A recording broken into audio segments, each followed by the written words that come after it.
Standard of California, on behalf of independent Chevron gas stations and standard stations throughout the West, invites you to Let George Do It. Murder and One to Go. Another adventure of George Valentine. Personal notice. Danger's my stock and trade.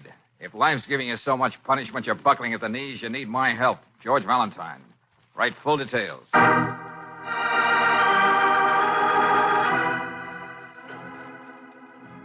Dear Mr. Valentine, do you remember Carol Gordon? Once she was as glamorous and famous as any movie star you can name today.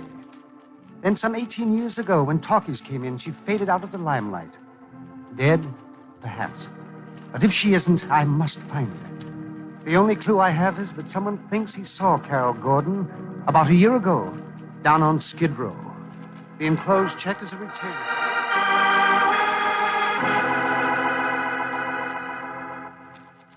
Is a retainer, and if you succeed in finding her, there will be a substantial bonus. Sincerely yours, Henry Crichton.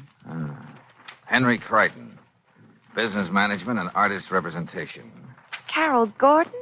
Careful. Don't say you remember her, Brooksy. You'll give your age away. Well, I don't remember. 2 world-shaking events took place in the 20s. The stock market crash and Carol Gordon. Her autograph always gets you 2 of Wallace Reed in the trade. And now Skid Row. Well, maybe this Mr. Crichton knows of a small part for her. Well, if he's gambling with $250 just to play Good Samaritan, I'd like to shake hands with that gentleman. And if he isn't, it might be a good idea to find out what's on his mind.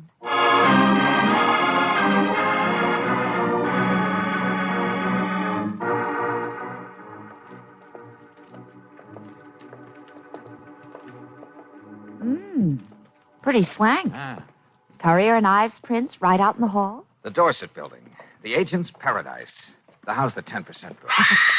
George! Hey, I think that's coming from our client's office, Brooksy. Oh. He's dead! He's dead! In there! Oh, sorry. All right now, sister. All right, take it easy. Get hold of yourself. What? Try to calm down. Who's dead? Mr. Crichton, I just came back from lunch. I found him lying there on the floor. The fire poker next to it. His head. Oh, would you please call the police?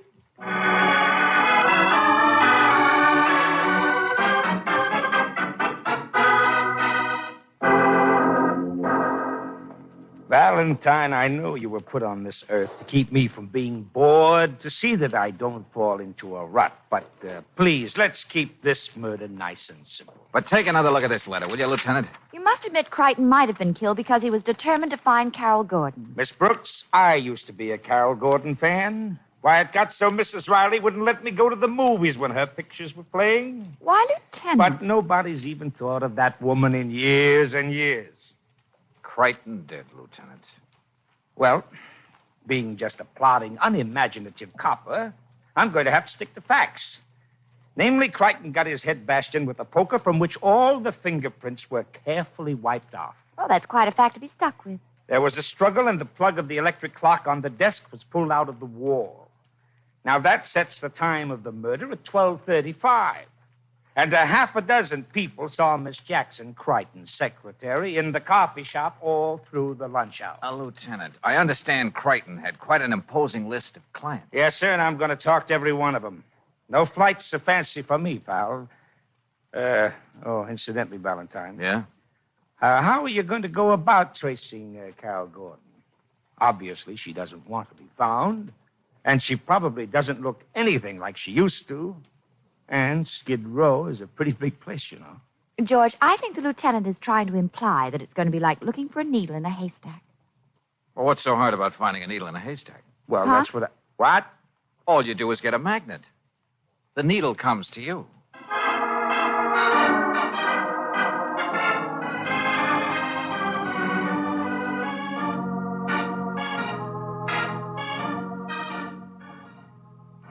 Now, look, Mr. Gabranian, what'll it cost me to have you run this picture in your movie house tomorrow afternoon? You mean you're going to pay me, fella? What's wrong with it, fella? Oh, nothing's wrong with it, Mr. Gabranian.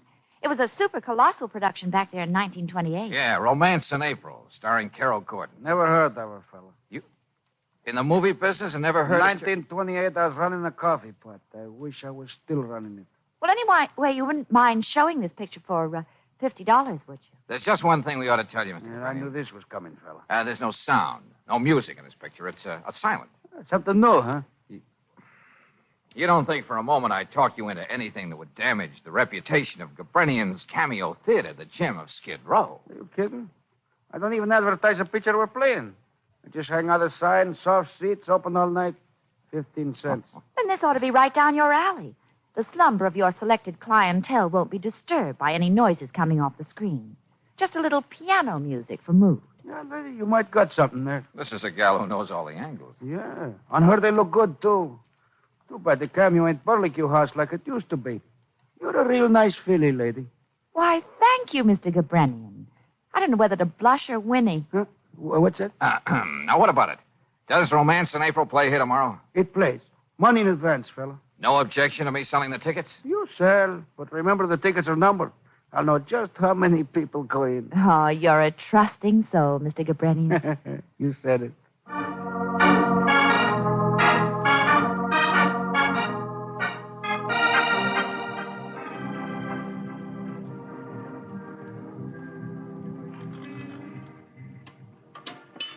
Yes, sir. Here's your ticket, sir. Go right in. Oh, thank you. Well, business is pretty slow, darling. Uh-huh. Well, you can't say Mr. Gabrenian didn't advertise the revival of Romance in April. Yeah, with the late Mr. Crichton's money. So far, your magnets attracted nothing but the usual Skid Row characters. Maybe the whole thing... Wait a minute. Hold it, Brooksy. Can you tell me if the feature's started yet? In just a few minutes, sir. Good. One, please. Thank you. George, didn't you recognize him? Brooksy, yeah. We're beginning to draw a better class of people. Anthony Chapman, the movie heartthrob. Now, what would he be doing in a place like this? And trying to look inconspicuous. An interesting question, Angel. I bet the answer's even more interesting. I called up before, young man. I understand Romance in April goes on at 2:15. Is that correct? Yeah, you've got 2 minutes to make it. Just like to be sure, time is money. 15 cents? Is that correct? And I understand the picture runs an hour and 12 minutes. Yeah, that's correct. Someone else out slumming. A little man in a big briefcase.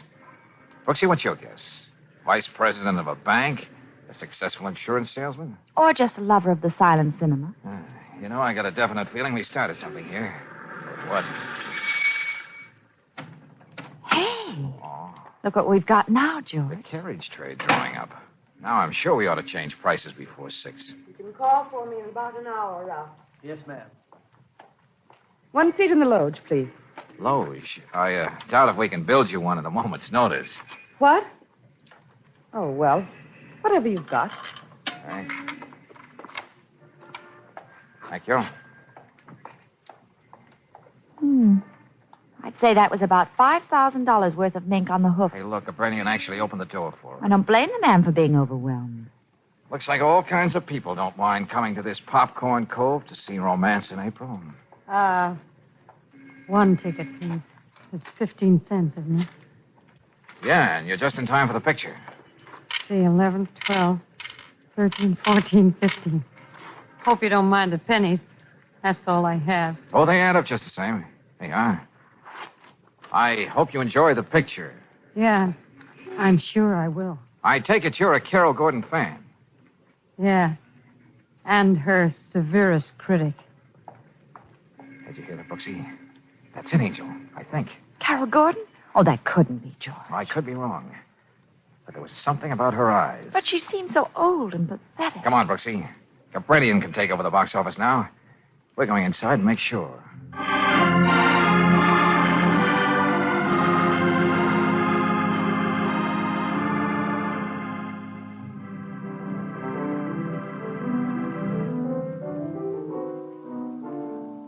Must have broken Gabrenian's heart to hire a piano player for the day. That girl on the screen, Angel. Look at her carefully. Don't you see some resemblance between her and the woman we saw before us at the box office? Sorry, George. I can't talk myself into it. Yeah. Maybe I am punching a little too hard. Oh, she was beautiful, wasn't she? Even in that costume with her waistline down to her knees. And not a bad actress to compete with these titles. Ellen looked at the faded flowers and thought of the waste of her own life. Oh, brother. No! George. Oh, waste of life. My life, what did I do? It was Carol Gordon. What happened? Come on, stick with me, Brooksy.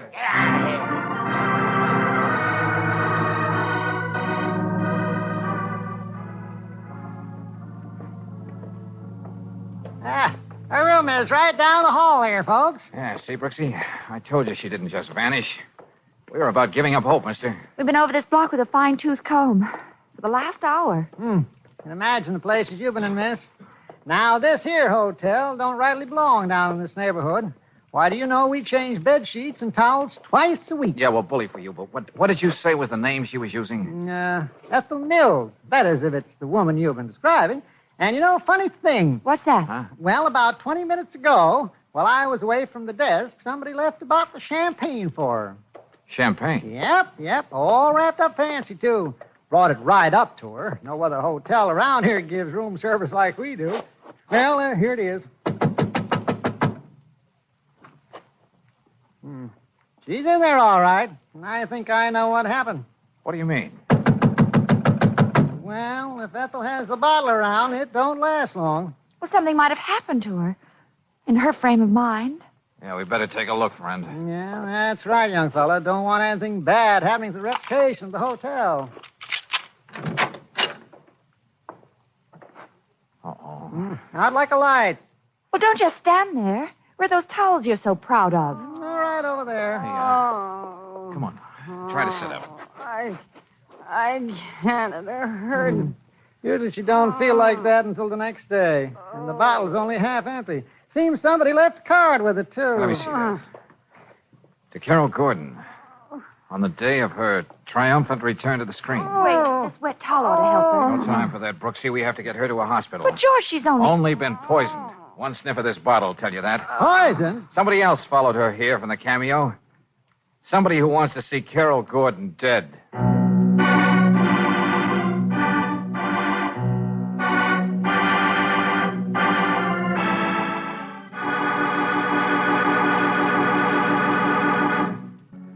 Someone hires you to trace down an old movie star named Carol Gordon. Even before you can get started, your client is found murdered.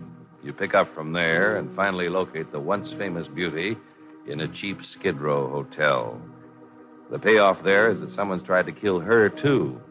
If you're like George Valentine, you won't rest till you find out why murder is singing such a merry song of mayhem. Valentine, I don't care where you've got Carol Gordon. Get her down here to headquarters. Well, you can't blame me, Lieutenant, for hiding her out when she left the hospital.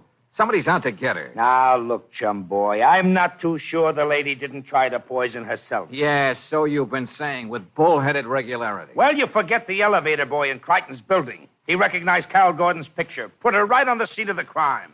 Now, guilty conscience. I want to talk to her. Uh-huh. Maybe you got an answer for those three strangely out-of-place characters who showed up at the revival of Romance in April. Oh, Tony Chapman and Miss Ferris are both movie people. Maybe morbid curiosity brought them down there. Who knows? Riley. It seems a little more than coincidence that just when Crichton hired me to find Miss Gordon, those two should decide to take in one of her pictures at the cameo. Well, also, both Chapman and Miss Ferris were managed by Crichton. And what makes it even more screwier, they just became engaged to each other. And yet they show up at that theater at different times. I don't care how it sounds. Chapman has an alibi for the time of Crichton's murder. The attendant in the garage of his apartment house vouches for the time. As for Miss Ferris, well, as far as she's concerned, she has no motive. And the mousy little man who showed up at the revival. The one with a briefcase under his arm. I told you I saw him hanging around the hospital, too. Okay. If and when we find this little gnome, I'll talk to him. In the meantime, you get Carol Gordon down here and fast.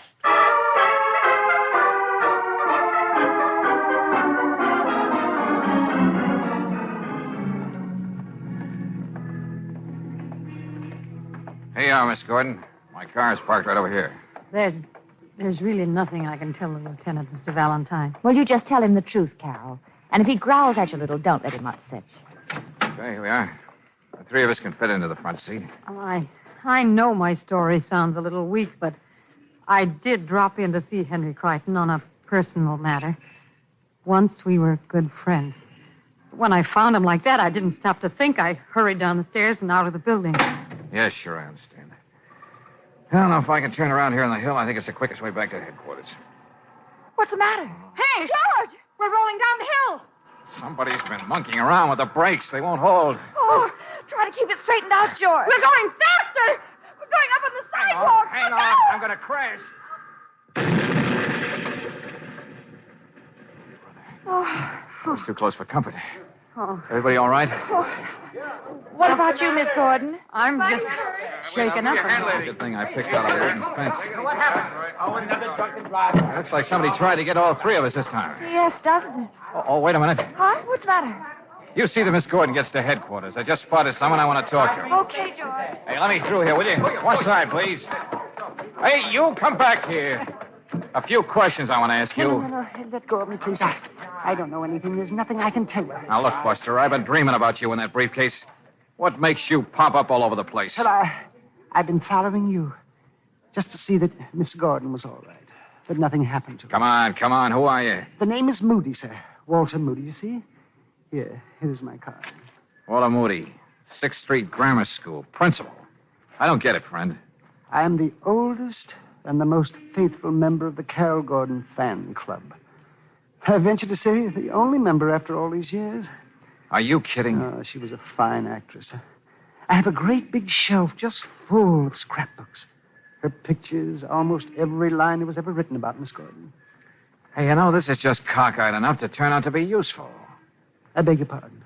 Would you help Miss Gordon if she were in real trouble? Oh, I'd do anything, sir. Anything. Okay, Mr. Moody. Let's begin by taking a look at that 5-foot shelf of yours.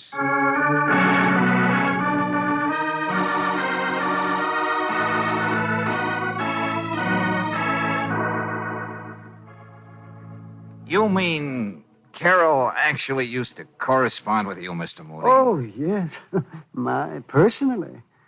I used to send the information in a newsletter to fans all over the country. This must have been a big event in their life, according to this communique.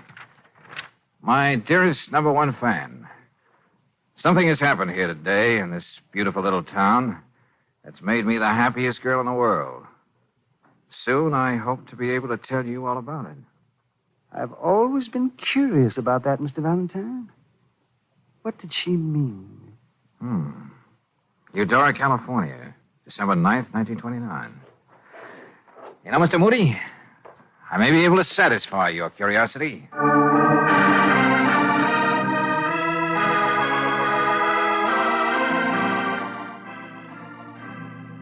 1929, December. Yep, right here in my records. December 9th. Ethel Mills and Anthony Switzer. I can remember them two very well. Well, first couples are married as justice of the peace. Anthony Switzer could be Tony Chapman. Why not? Huh? Look here, son. What's all the shooting about, anyway? What do you mean, Pops? Well, just last week, fella was here. Named Crichton.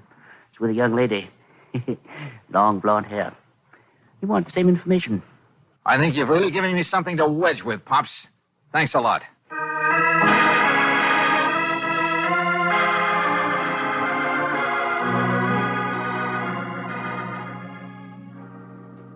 Naturally, I can't deny it, Valentine. It's a matter of record. Maybe you didn't deny it, Chapman, but you certainly have done everything to keep your marriage to Carol Gordon a secret. Don't make me out a heel, will you? When Talking Pictures came in, Carol simply disappeared. After a while, I thought she was dead. You know, it would be a terrible shock to your fans, Chapman, to find out that you let your wife simply disappear when she may have needed you. Don't I know that? And now engaged to beautiful and blonde Miss Ferris. No one can say I haven't tried to find my wife. When I heard about one of her pictures being shown, I even went to the theater thinking she might turn up. Uh-huh. And when she did you follow her and leave a bottle of champagne so she could celebrate her triumphant return to the screen? But what? I don't know what you're talking about. I lost her in the crowd after she ran out. You know, Chapman, you'd fit in nicely as the murderer of Crichton if you didn't have such a perfect alibi. I've been through all that with the police. The attendant downstairs in the garage saw me drive in at 12:30. Yeah, I know. You told him you weren't locking the car. Which I always do. But I'd lost my key. Still haven't got around to getting one, as a matter of fact. Okay, Chapman, okay. I'm just checking. Anyway, now I can work out something with Carol. Get a quiet divorce. Maybe. Tony, I've been waiting hours for you down in the lobby. What in the world is Valentine, I'd like to meet Arlene Ferris, my fiancée. Tell me, Miss Ferris, do you make it a practice to become engaged to men you know are married? What? Why Tony. did you have to do that, Valentine? Arlene didn't know, and there's really no reason why she should. The whole thing might have been smoothed over. But you did know about Carol Gordon, didn't you, Arlene? You must be out of your mind. You and Henry Crichton paid a little visit to Eudora shortly before he was murdered. Arlene? Now, what was the deal? Were the two of you going to shake Chapman down after I located Carol? This isn't true, is it, Arlene? Why should I deny it? Seemed a very good idea at the time. Good Lord. Do you think I was infatuated with your worn-out boyish charm, your toupee, the caps on your teeth? Shut up, you... Who do you Well, think if you you two are are going to have an tell me to emotional shut up? wing-ding, you probably want a little privacy. Good day.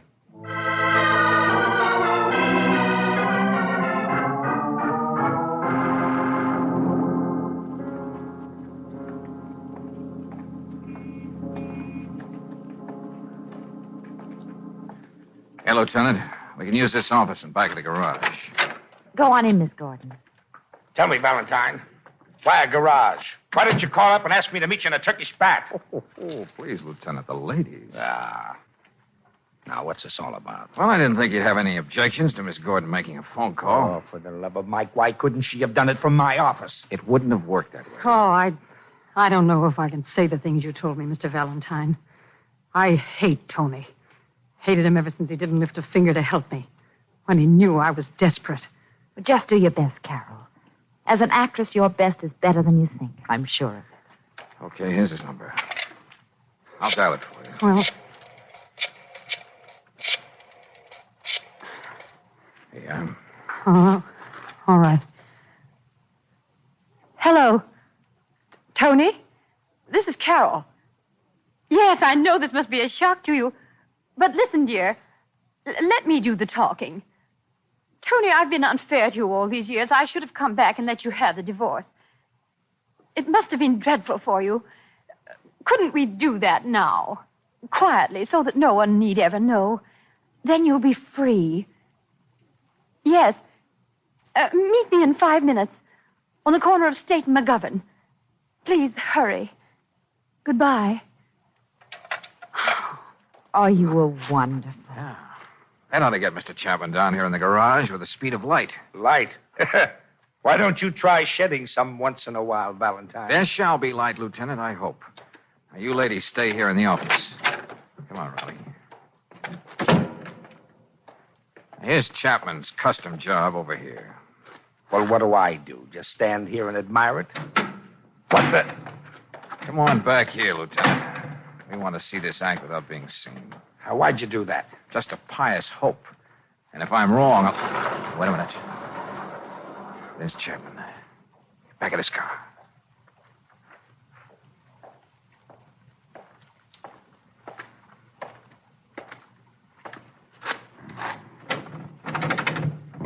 That fool attendant must have locked it anyway. Having trouble, Buster? I'll take those keys, this one in particular. The one you said you'd lost. Your fancy alibi. Let go of this. Remember your manners, Chapman. Let Chum Boy have the key. What is this? A frame-up? Oh, famous last words. That's the trouble with elaborate alibis.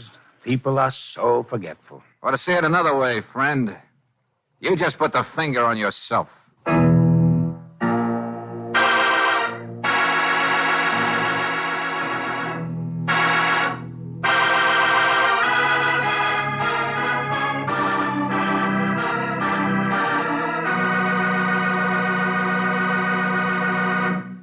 How did George Valentine come to suspect Chapman?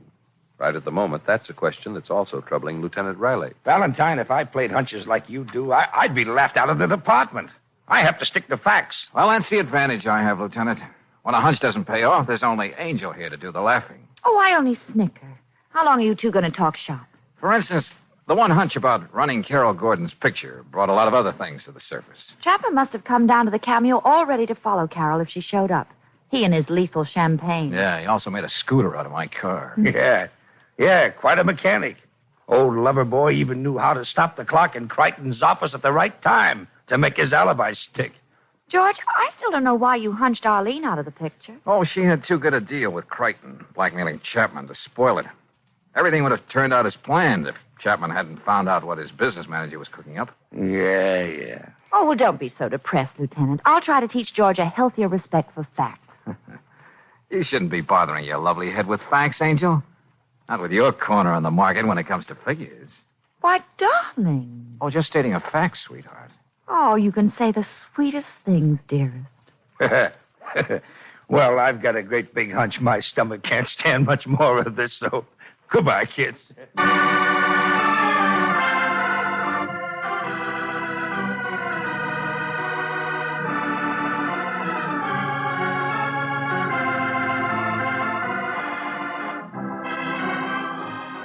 Tonight's adventure of George Valentine has been brought to you by Standard of California on behalf of independent Chevron gas stations and Standard stations throughout the West. Let George Do It stars Robert Bailey as George with Francis Robinson as Brooksy. Wally Mayer appears as Lieutenant Riley. Tonight's story was written by David Victor and Herbert Little, Jr. and directed by Don Clark. Also heard in the cast were Jeanette Nolan as Carol Gordon, John McIntyre as Chapman, Virginia Gregg as Arlene, Howard McNear as Moody, Louis Van Ruten as Gabrenian, and Dick Ryan as the manager. The music is composed and presented by Eddie Dunstetter. Your announcer, John Heaston. Listen again next week, same time, same station, to Let George Do It. This is the Mutual Down Lee Broadcasting System.